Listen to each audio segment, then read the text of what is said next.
or some application within our organization, which resides between our organization, but the modern world or the global world don't know about this application, so they don't have the out of the box connector available for this application. Right. But any application which in today's world is working definitely have some APIs. So Right. we are going to use their exposed APIs. By exposed APIs, I mean that I can hit them from outer world. So I will be using their APIs to integrate their application. Okay. So that's why I'm going to give you one API which basically fetches all of the users. So I have pasted that API in the chat. So we will be using this one.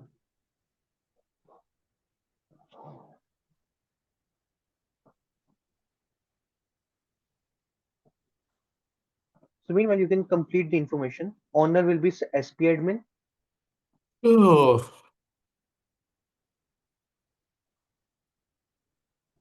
and the application type will be web services. this is me onboarding an application that's got its own API. Is that what's happening? Correct. So this is your application which contains APIs, but we don't have out of the box connector, so we are using a generic connector, Now, is which this is a web services. cloud-based application that my company currently is using? It may be cloud, it may be not, but yeah, as of now, you can consider it as a cloud application Okay.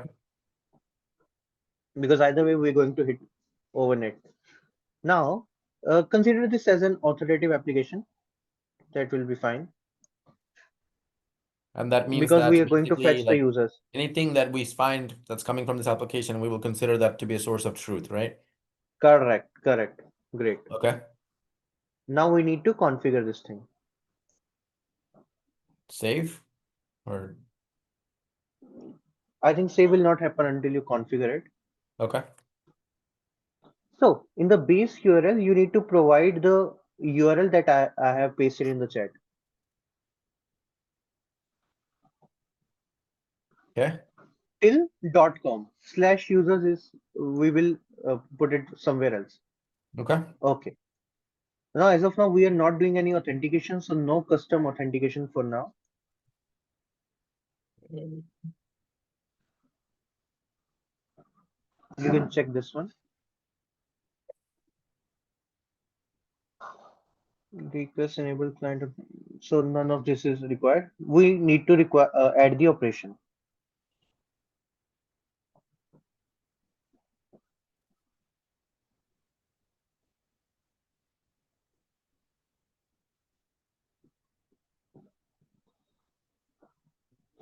Now here you can see there is an option choose operation. So there are multiple operations.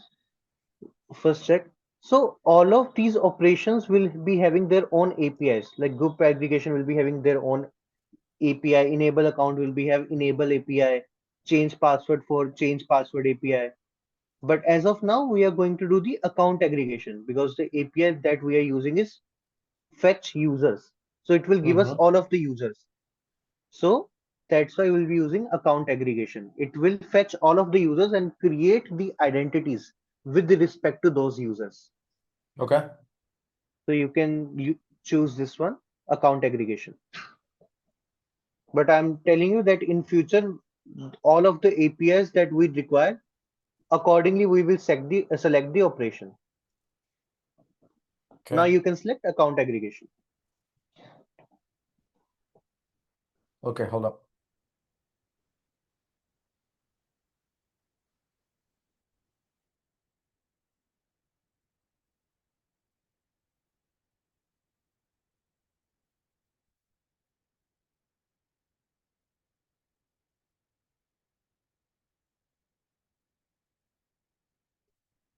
Which one?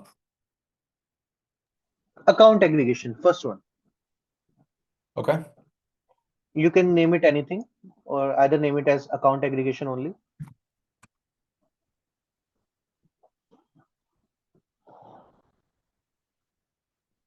Okay. Now we need to configure this API. So click on this pencil icon.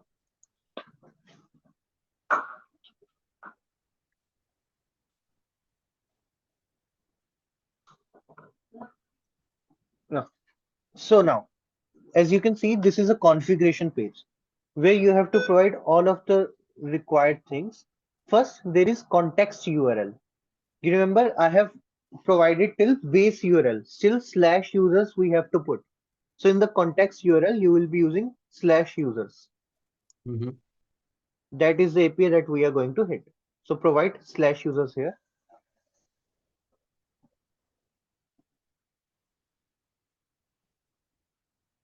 We're telling it that's where you need to go to grab the information.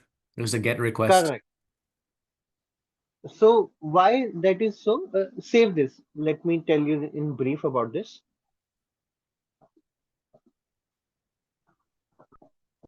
Go scroll up.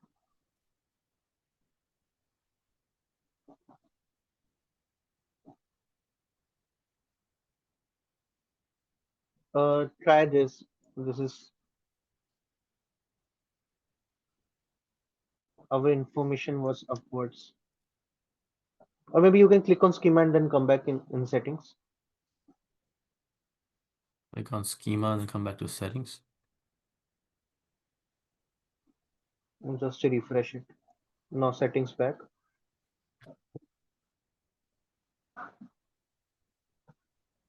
Do I refresh the page? Save and refresh the page or something?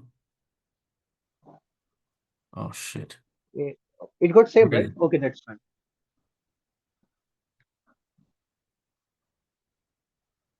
Yeah, just here. Okay. Maybe then down arrow. Yeah, that's what I wanted to show you. See, here, this is the base URL. Yeah. This is the generic URL that you are going to use for any APIs for your current application. But it has multiple operations. It will be like fetch users, fetch roles, fetch entitlements, or maybe update role, update user. So a lot of operations are there. But by default, there will be one generic URL from where all of the hit will begin. So that's why we have provided the base URL here. But then in when you look down, there is the operations. So in this operations, you are providing the hit that you are going to do in this operation. That, for example, for users, I'm using slash users. For update, we will be using slash update API. I mean, whatever the Mm-hmm. API we have created, accordingly, we will provide the context URL. But here I Mm-hmm. have provided on the base URL. Any Okay. confusion? Um, the base URL is where the main website is, where it's going to see all the information, and the context URL is saying, hey, go to this particular permalink to grab this information, like slash users is for users, slash, I don't know, Hmm. slash Slash update user, slash get yeah, roles, whatever it is. get rules, All yeah, of the permissions, operations. policies, blah, blah, blah. Each have their own permalinks. Correct. So your understanding is now correct. So now go Okay. back to your Go back to what? I'm sorry? Hello? Hello, hello, hello. Hello?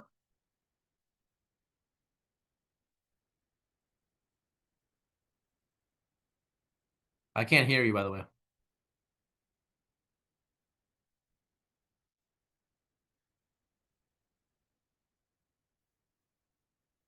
Hello? Hmm. Mm-hmm. and then there will be role name. So these two are correlated. That when I will talk about role ID equals to 1, that means role equals to accountant. When I say role ID equals to 2, that means role name equals to maybe sales or marketing. So similarly, these are called key value pairs. One is the code value, which system understands, but we don't understand. When I tell you, give me the role type 1, you don't know what role I'm talking about. But system will understand like, yeah, the key is 1, which means role name will be accountant. So we understand the value. Similarly, key value pairs are username, passwords, so that kind of things. So here, in header we are providing accept. But what needs to be accepted? In value, we will provide application slash JSON, because the format that we are going to get from API is JSON format. So that's why we're providing in value as application slash JSON. I didn't understand the word meaning of the accept. Like what is the accept referencing exactly? Like accept. Except here is basically referencing in our system, we are telling them that it's a base header that we are going to get some value, and that value is going to be in a JSON format. So Okay. the key here is we're telling our system that please accept any value that you get from the API, which is Mhm. in JSON format. So that's the basic understanding behind it. I So by see. default, they have made it as a base header. Like whenever you are going to get some values, just provide accept header and provide the value what you want the system to accept. Okay, gotcha. So here you need to provide application slash JSON. Okay, 1 second. Writing it down.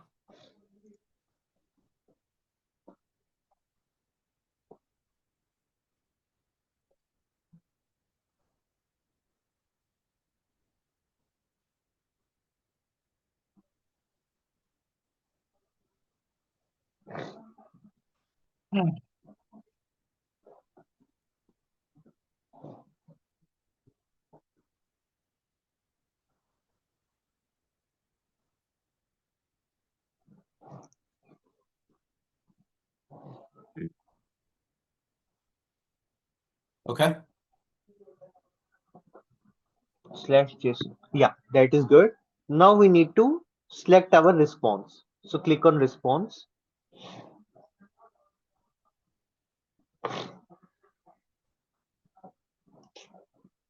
So Rafi, here we need to do the response attribute mapping. I might have told you like a lot of times that in SailPoint the attributes might be different. It might be account name, account ID. Similarly, in APIs, we have different attributes and different meaning to it. Like here, the API that we are going to use.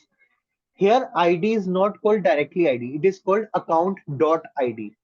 Email is not directly email. It is called account.email. So that's why we need to do the attribute mapping here. So you need to Okay. add rows and provide the values that I'm going to tell you.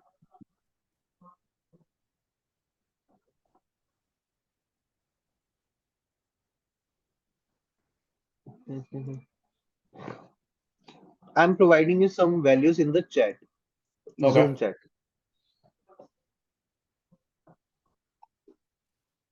One second.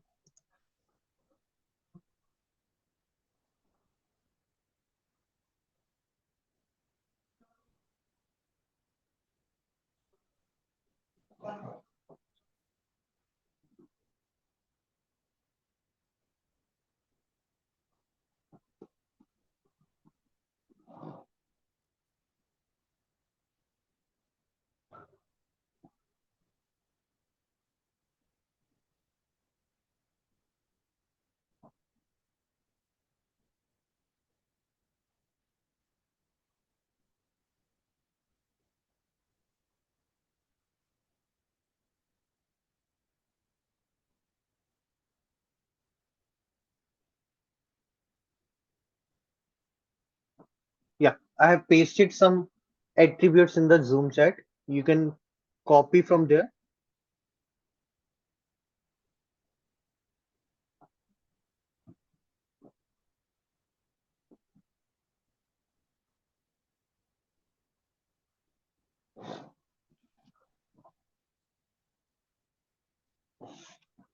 You can make 4 rows and then copy and paste one by one inside these rows.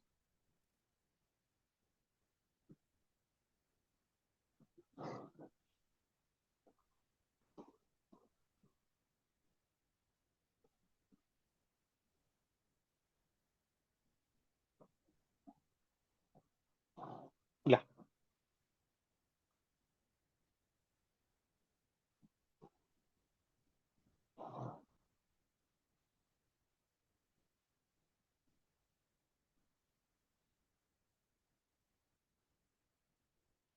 Like that? Yes. Now, we have provided the schema attributes, which means these are the backend values in the API. But in the Mm-hmm. front end, in SailPoint, these are called different. So that's why we'll use the generic ones. For example, username, name, ID, email. So put only these values in the attribute path. Okay. You can copy from here, only username.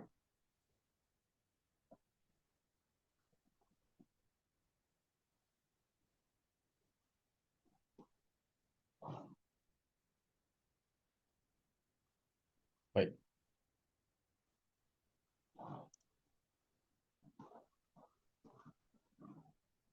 What am I doing? Hold on. Yeah.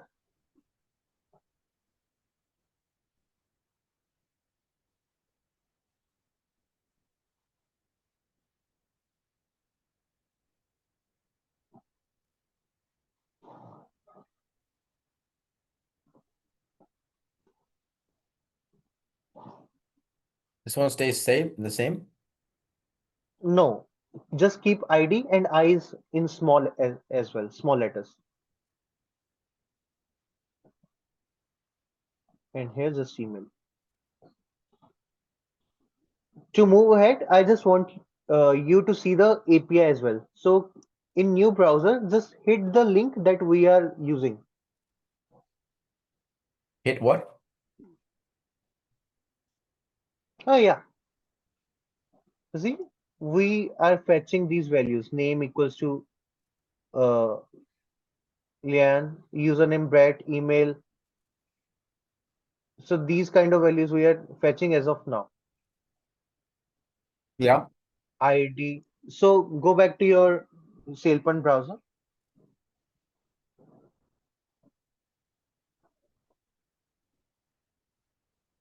Now scroll down. We have done the attribute mapping. Scroll little down.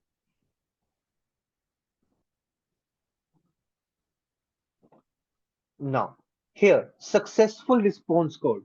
So now you have seen lot of response codes as of now. You remember whenever there is some error on the web page, you get 404 error not found kind of message. Yeah. So in response codes, 200 is the success response code, and 400 or 400 plus any are the Okay. failures or errors, and 500, 500 and 500 plus are server errors. That some server issue is there, and 200 plus are all success. So here success response code will be 200. I hope this making sense. So there are multiple response codes. Yeah. Accordingly, our API understand that whether it was a successful hit or there was some error. And if you find any error, it will give you an exception in the logs. Right. Makes sense. So in successful response code, put it as 200. If I get 200 only, then only it will be. So who is gonna give this error message? Where is this gonna come from? SailPoint? It's gonna come from the API. The developer who have created these APIs, Okay, and he is going to these numbers, provide. error codes are standard industry standards, right? These are standards that 200 plus are this, but it can be anything kind. It can be 201, 202, according to the developer who has created this. But But the generally, standard is 200. okay, but generally people try to maintain these industry standard error codes, right? Definitely correct. Okay. So by default, it should be 200 only. Right. So now save this one.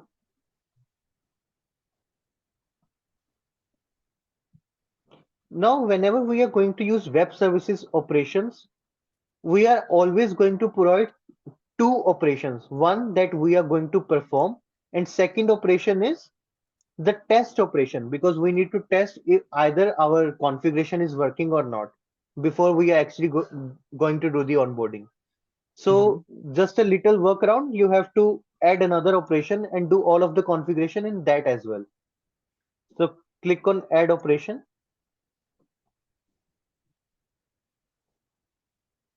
And here we need to use the test operation. Use what? Test. Go to this drop down. Test connection. Yeah. Name it as test connection only.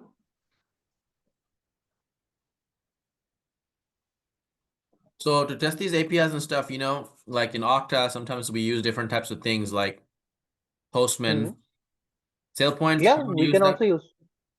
we can also use Postman. This is like in SailPoint only we are just testing the connection. If you want to test the API from outside, you can definitely use the Postman. Okay, gotcha. But SailPoint offers its own API testing built into it, right? Correct, correct. Okay, I believe Okta will also be having. I have to check, but I believe that there will be like inbuilt test connection for Okta as well. But yeah, I'm not sure. okay, So you have to configure the same. Just the same thing we did. We need to provide it in the test connection as well. right.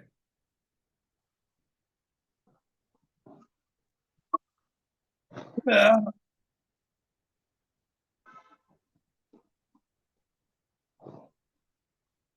Um, right So here? here context URL, yeah, slash users. Now we need to provide header, add row, accept, and values application slash JSON.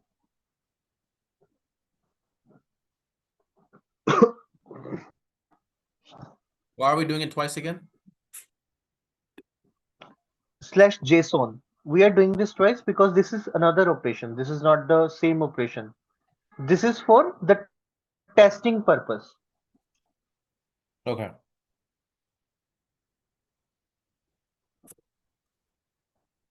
Yeah, okay. Now response. We need to add the same way. Rows, four attributes we are testing.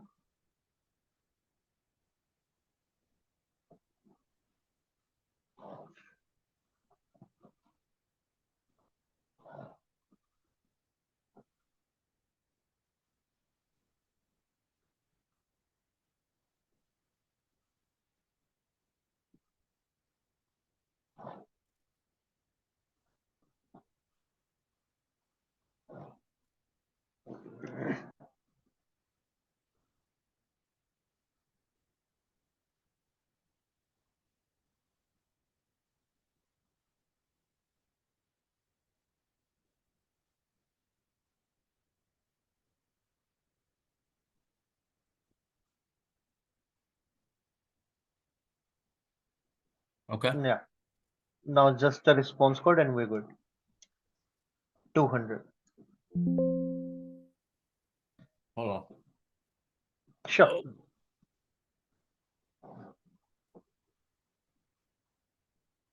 Oh. Oh.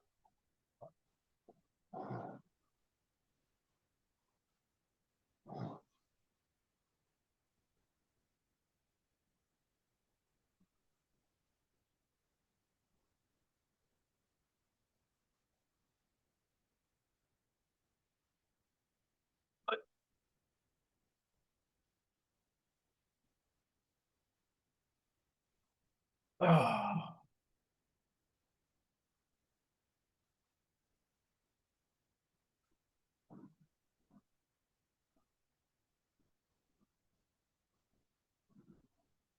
Then? Yeah, save it. Now, if we haven't provided the test connection, this test connection button will not work. But now we can test the connection.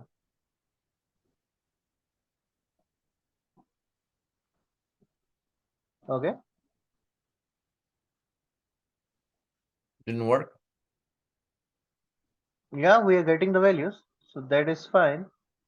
Let's configure this one.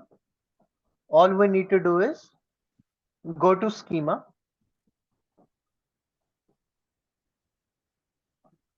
scroll up. In schema, the same way we did for delimited file, right? So here as well, we need to provide our attributes. Okay.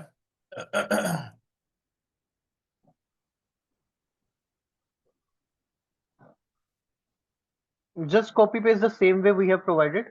Add new schema attribute 4 times and put all those 4 attributes here. Okay.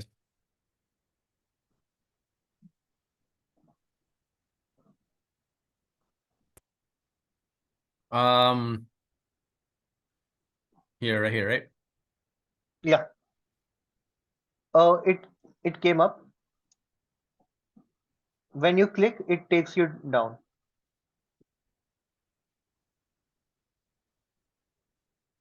Not this one, the upper one.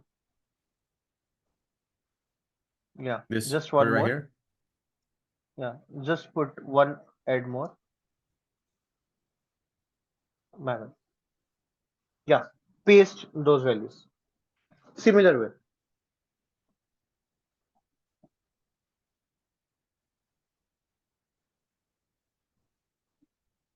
And then description is where it's gonna be just half of it, right? No, in description we don't need anything. This you can leave it empty. Okay. All we need to do is set one identity attribute and one display attribute. So account ID will be our unique identifier. Click on edit, set as identity attribute. Yeah, save it.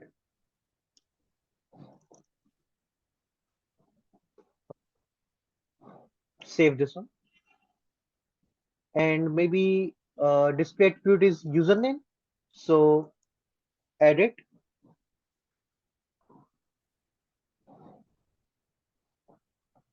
and set as display attribute.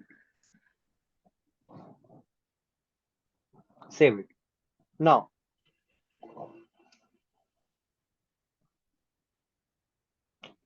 after clicking preview button, we should fetch all of these users with these details.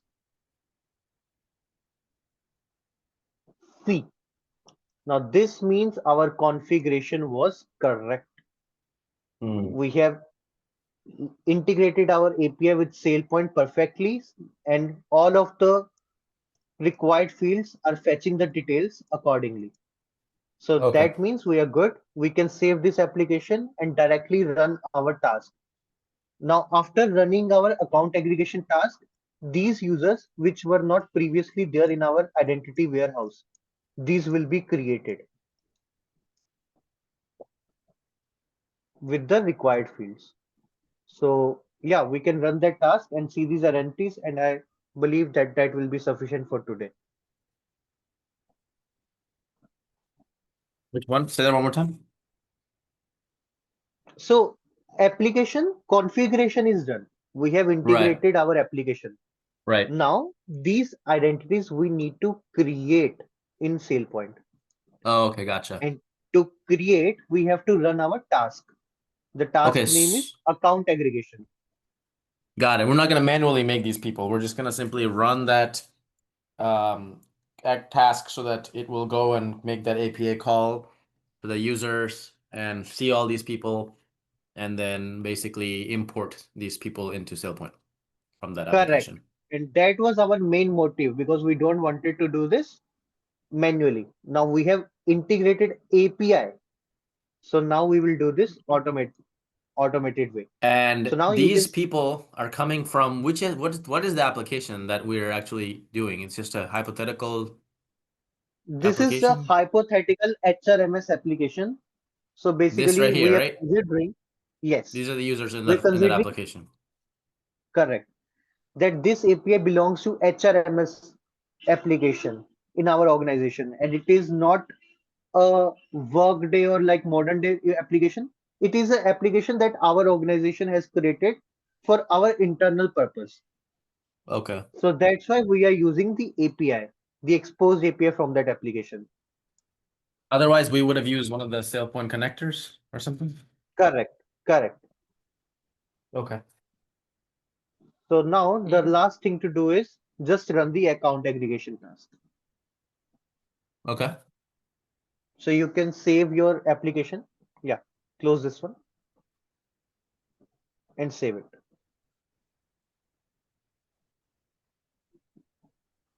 Now go to the setup,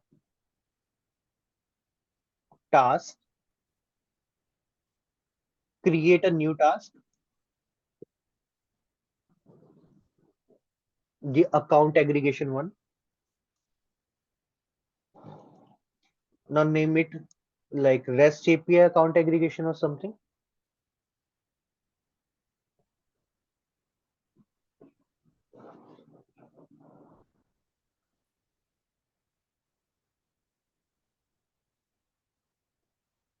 Mhm. Yeah. So now scroll down. In select applications to scan. Now all of the applications that we configure in our SailPoint, that will always be coming inside this drop down. So you have to select the application for which you want to create the accounts. Select this drop down. See, all of the application we have configured that are coming here, but we need to Yeah. do this only for REST API.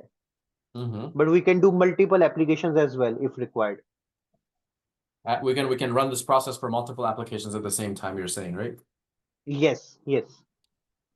And using, Scroll down. but we would need multiple API calls, or would the same API, it would have to be different API for each one, right? Yeah, it will be different application. That means different APIs as well. Right. We'd have to, Otherwise, it will be configured inside one application only.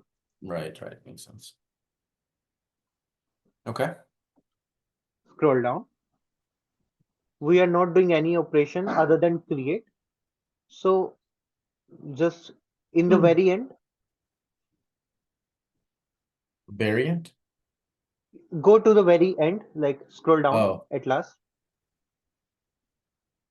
Yeah, select all of these. Drag and select. Yeah. Now save and execute.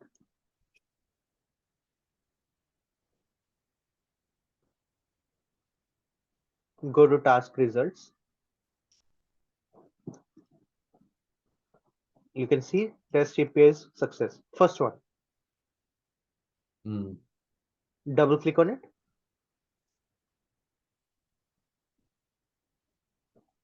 See, we are getting the report as well. Account scanned 10, identities created 10, and scroll down, the names will be there as well. You can see the action is create, and these are the identity names. Mm. You can also download the report as well, and here the same report will be there just in PDF document.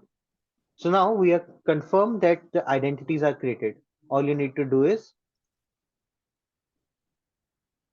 go back to your SailPoint identity warehouse and just see the identity. Is it being created or not? For example, there was one identity Brecht. Yeah, Yeah. double click on this one.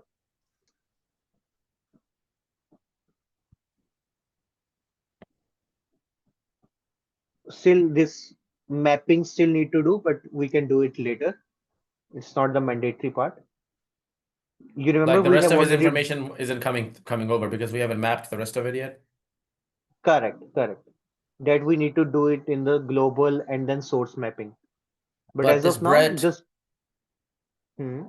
what information do we have about this guy? We just have his username, right? So first ID. name doesn't exist. Nothing called first name. Last name, nothing called last name here. Um, his username is just Brett. And then email and manager is not here either. So we would have to map all these things in SailPoint to bring all those things over here. Right? Hello? Hello?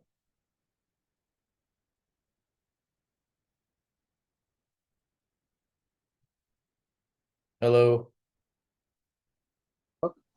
Okay, no Okay. problem. So basically, yeah, like basically we would have to map out all of these attributes in the SailPoint in order to bring these over to that. Yes. Yes. Okay. The only reason we have to do this attribute mapping is we are using a custom application. If this was any out of the box application available, then all of this attribute mapping should have already been done by SailPoint. But we Mm. have learned from the custom application, so normal application integration will be a piece of cake for us. So in Mm. this, just we have just this workaround, we have to do this attribute mapping and all. Otherwise, for the out of the box characters, this attribute mapping is already there. I can show you one example. Mm. Go back to your application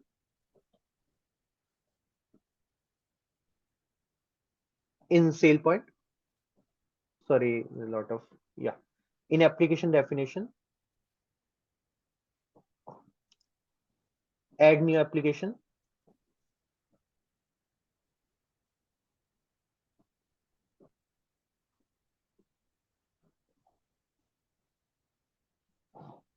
select application type as Salesforce.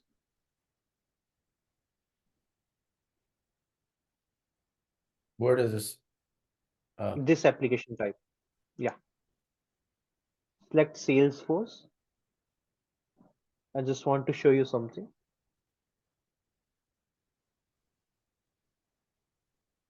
Yeah, here it is.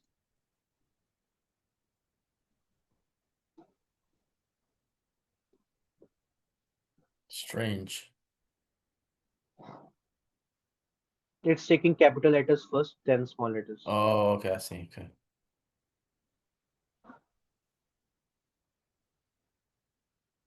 Mm-hmm. Now go to configuration and see the schema here. Click on schema, scroll down. See, it has already done the attribute mapping for all of the attributes which are available in Salesforce. So that's the beauty of like out of the box character. We don't have to do this work by ourselves. It is already been done. Right. But when there is custom application, then we will have to like provide the attributes, because then SailPoint doesn't know what kind of attributes this application will be using. But this SailPoint already know that, yeah, see in city, Salesforce use city, alias, ID like this only. So yeah, that was the thing. Right. Right. For the out of the box, those things, you're saying that, those attribute mapping has already been done by SailPoint. Correct. Now, if I get the Salesforce access, I think there is some 30 days access is there. If I get that, Mm-hmm. then I will definitely like help you do this Salesforce application integration as well. So that will be a good hands-on practice as well. Go back to your identity warehouse. I just want to see the application accounts. Go to identity warehouse.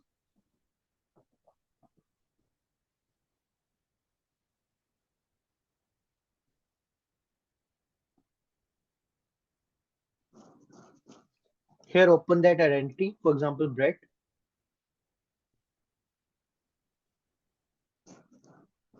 So these details are not there because we still need to do the source mapping. But in application accounts, all the information should be there.